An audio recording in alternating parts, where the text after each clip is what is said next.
All right, so welcome back to the next section, 1.6, which gets into multiplying integers. So now you can see why we're skipping 1.5. So we want to keep on that operations theme. We did addition, we did subtraction, so now we're going to be doing multiplication and division. So for multiplying, first things first, let's get our common word that we have to use, or that we should use, when we're talking about multiplication. So the result from a multiplication problem is called the product. So now we have three words, three key words: sum, difference, and product now. So what are the rules? Are they similar to addition? Are they different? Well, turns out they're different, but they're easier. So if two integers have different signs, then their product is negative. So it doesn't matter how big one is compared to the other one. It just wants to know if they're the same or if they're different. If they're different, the answer is going to be negative. If they're the same sign, then the answer is going to be positive, no matter what. So if we're multiplying -9 times -6, now the first thing, let me just put a point in here. We can write multiplication lots of ways. So if we squish two numbers together with parentheses separating them, that generally means multiplication. So in this case, we could have multiplication written like this. We could have multiplication written with an X. So that's another way. We could have it written with a raised dot. So not like a decimal point. It's got to be up higher. It's got to be like in the middle of the number. So then it also means multiplication. So in all three of these cases, we should get the same answer, which better be 54. So 54 should be your answer. All right, so there's that raised dot version. So this is still multiplication. So -3 times 5, one's positive, one's negative. So we better get a negative answer. So -15. All right, let's try a couple more interesting ones. Now for something like this, you do have some options. Because it's all multiplication, you can kind of go out of order. But if you're not sure, it's always good to go from left to right. So let's go from left to right just to be safe. So if we multiply -6 times -4, we should get a positive. So positive 24 times the -2. But now you got one of each. So the answer should be negative. So -48. Now, had we multiplied the last two first, we would have gotten the same answer. So -4 times -2 is +8, but then -6 times +8 should still get you to your -48. So we're good. Ooh, so now something like this one, you got to be a little bit careful, but there's little cheats we can do. Is there a way you can look at that and say, well, I know I got a lot of negatives in there, but I can tell you for certain that I know the answer is going to be positive or negative. So which one is it for this one and why? Well, let's look at, we got a -5, we got a +4, -3, -2, and -1. How many negatives are there? There's 4 of them. So remember, anytime we have a pair of them though, it cancels out to make a positive. So because there's an even amount, we should get a positive answer. So let's see what we get. So I'm going to go a little quicker by grouping together the first two and the second two. So we should get a negative on the first two, because one's negative, one's positive. And on these two, we should make it positive. All right. So now if we group the next two together, negative times positive better be negative. And then negative times negative is back to positive. So we were right. So that's a nice little rule that you can kind of keep in the back of your mind. If you're just multiplying a bunch of numbers and there are positives and negatives in there, just count up the negatives. If there's an even number, it's going to be positive. If there's an odd number, it's going to be negative. So that's a good rule to have. Okay, the next part of this is looking at some properties of math. Now, some of them are pretty logical, and you'd say, oh, well, that's silly. I know that already. Well, in math, we like to overstate things and make sure it's abundantly clear that those things are true. So if these are boring to you, that's actually a good thing.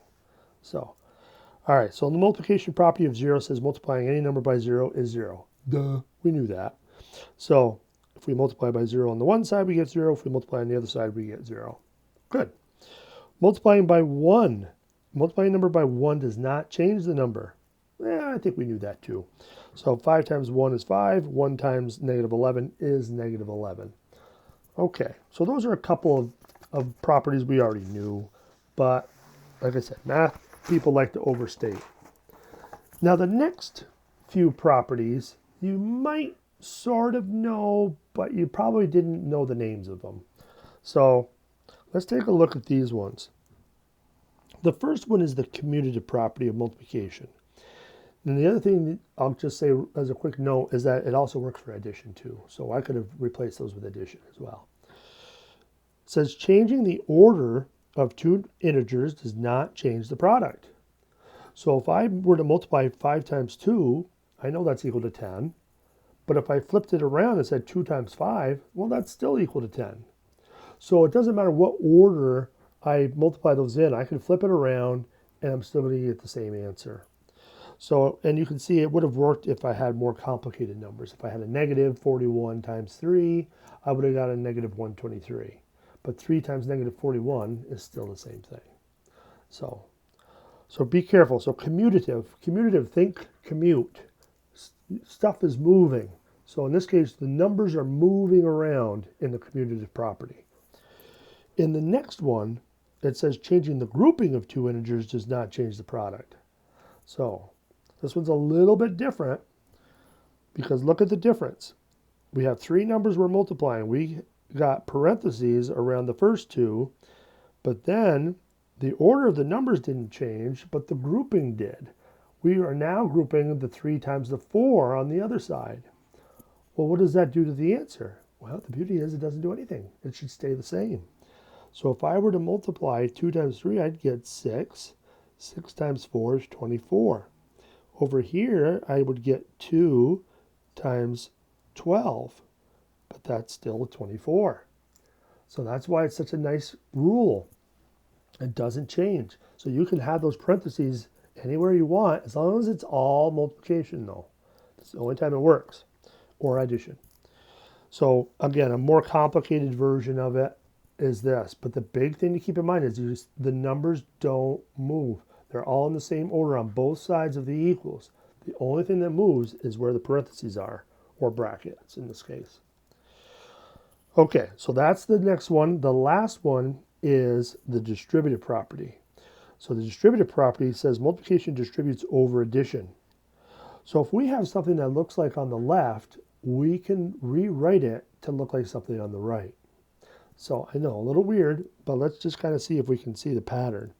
So we got 5 on the outside. That's being multiplied by this 6 plus 7. So if I wanted to simplify this, normally I would do inside the parentheses first. So I got 5 times 13, which is 65. Okay. Well, let's look at the right now. So this is saying that this stuff on the left should be the same as this stuff on the right. So if I multiplied 5 times 6, I get 30. 5 times 7, I get 35. So 30 plus 35, well, look at that. You still get that 65. So how did they do that? Well, you can kind of draw some lines in here, and that kind of gives you the idea of what's happening. So this 5 in front is being distributed, is being multiplied by the 6 first, but then it's also getting multiplied by the 7. So it's distributed. So anytime you have something that looks like that, when there's a plus on the inside and there's a multiplication on the outside, you can always do that distribution. And again, this one is just another version of the same thing with just different numbers. But again, the negative 3 is multiplied by the 4. The negative 3 is multiplied by the 5. So that's the distributive property. Okay, we got a couple examples, and that wraps this up. So it says, rewrite each multiplication using the stated property. Show the result is unchanged. Ooh. So commutative property. What was that again? commutative, commute. Numbers are moving. So if I rewrote it, I should get 8 times 25. Well, so what do you get for a product in either case? What's 25 times 8? You better be screaming 200. 8 times 25 is also 200. So, cha-ching, checks. Associative property. Okay, so let's cheat. Changes the grouping. So remember, the parentheses move. So look at where the parentheses are on this one. They're on the last two numbers. So if they're on the last two, and we want to rewrite it using the associative property, we're going to have to move them to the front. So that means we got -3 times 2 first, and then we got times 5 at the end. Hopefully. Let's see if the numbers come out right. If we multiplied this first, we'd get -3 times 10. -3 times 10 better be 30, but it better be -30. Okay, what about over here? -3 times 2 is -6.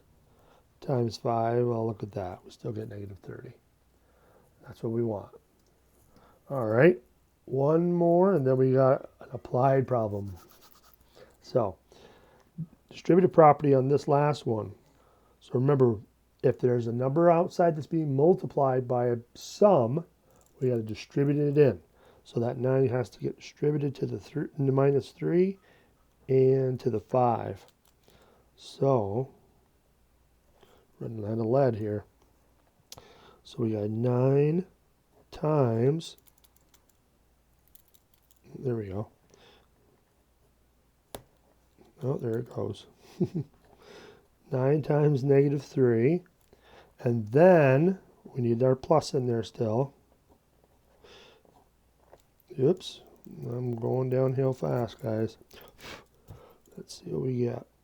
9 times 5. All right. So that's what it should be if we use the distributive property, but now let's make sure we did it right, and let's see what we get for results in both cases. So the first case, because we want to normally do parentheses first, we would add those together. So what's the -3 plus 5? Well, we should be subtracting them. So that's going to be a +2. 9 times 2 is 18. So we get 18 in the original setup. What's our setup look like? 9 times -3 better be a negative. And then 9 times 5, well, that better be 45.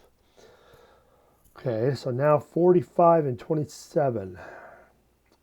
We have to subtract those, right? Because they're different signs. So if we subtract those, and if you got to do it off to the side, oops, you can. But I think you're going to get 18 again. So that's good. So we got the right answer in all 3 cases.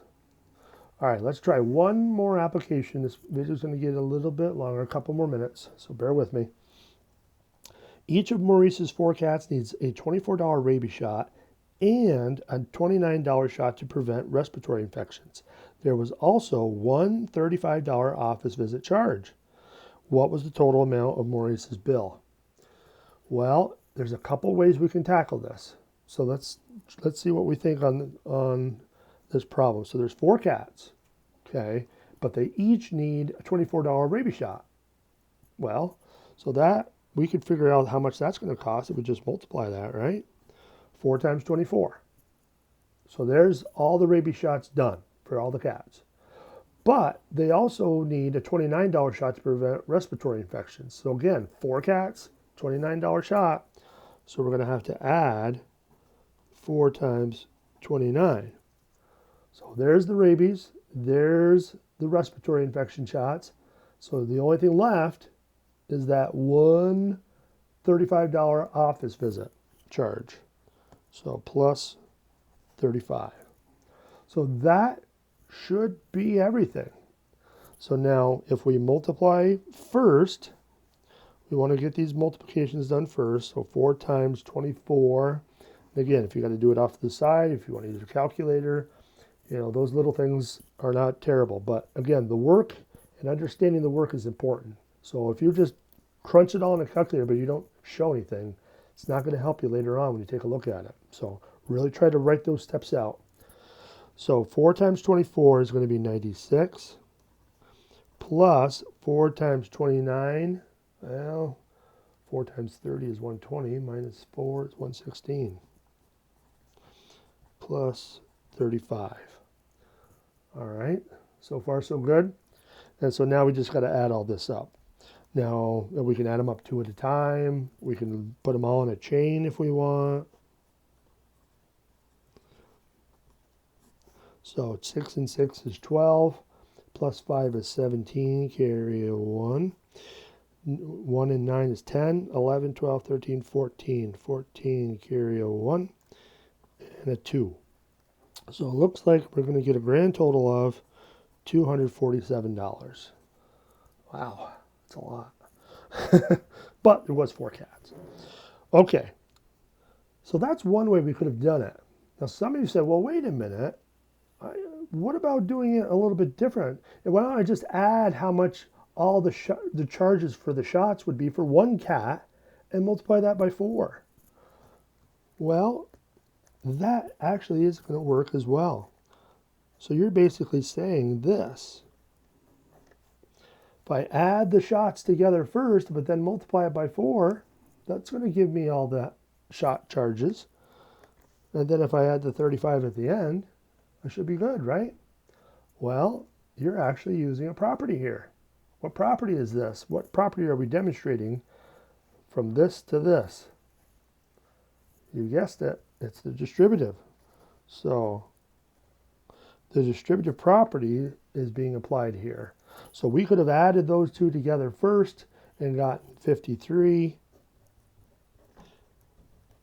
and then multiplied that together, and we would have got 212, and then added that to get our 247. So either way, you get the same result. So that's kind of cool. So, all right, this video has gone far enough. Let's stop here, and then we'll pick up the last section, which will be short. I promise. See you in a minute.